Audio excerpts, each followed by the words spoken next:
So when my son turned 18, he had something that most young adults don't have, a 740 credit score. It wasn't luck, it wasn't by accident, it was intentional planning, and I want to share how I did that for him.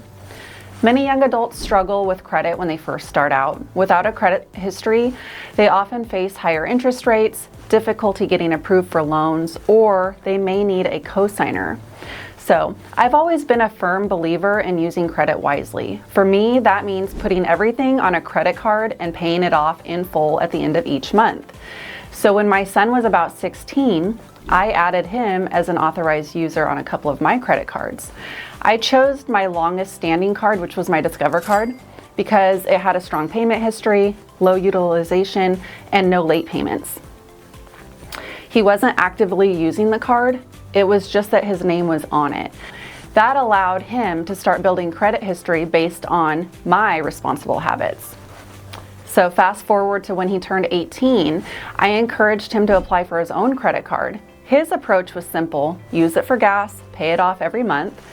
And because of the credit history he had already established, he was immediately approved for a rewards card with a $3,000 credit line, no annual fee. So by establishing credit early for Jude, he avoided common roadblocks such as a declined credit application. He's also positioned himself for future financial success. He is 19 now, and he was having a conversation with a couple of his friends in a group, and he mentioned using their credit cards for something, and one said, "Jude, you're the only one of us that has a credit card." He expressed his appreciation for the understanding and the jumpstart to his financial future, which made me feel really good as a mom. So my understanding of credit and financial responsibility didn't happen overnight. I started in the banking industry when I was 17 years old as a teller. I quickly moved up to a customer service account manager, and then I got recruited into lending. So by the time I was 18, I was recruited by Washington Mutual as a loan officer. That role opened my eyes to what it took to buy a home, and by 21, I was signing paperwork on my first house.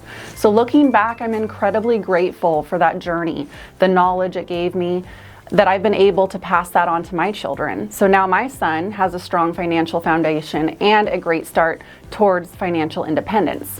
Teaching kids about credit isn't just about numbers, it's about setting them up for future success. If there's one thing that I've learned, it's that financial literacy starts at home, and a little planning can make all the difference. I've done the same thing for my 16-year-old Grayson. So by the time he's 18, he should be in the same position as Jude. I've mentioned this little trick to some of my other friends who have teenagers. And one of them asked, well, what if you default on your credit card? Well, the answer to that is, if you're gonna default on your credit card, if you're gonna keep a high balance, then don't add your children to the card. That wouldn't give them the best start. If you have any tips, please leave them in the comments. Thank you guys so much for watching, and have a great day.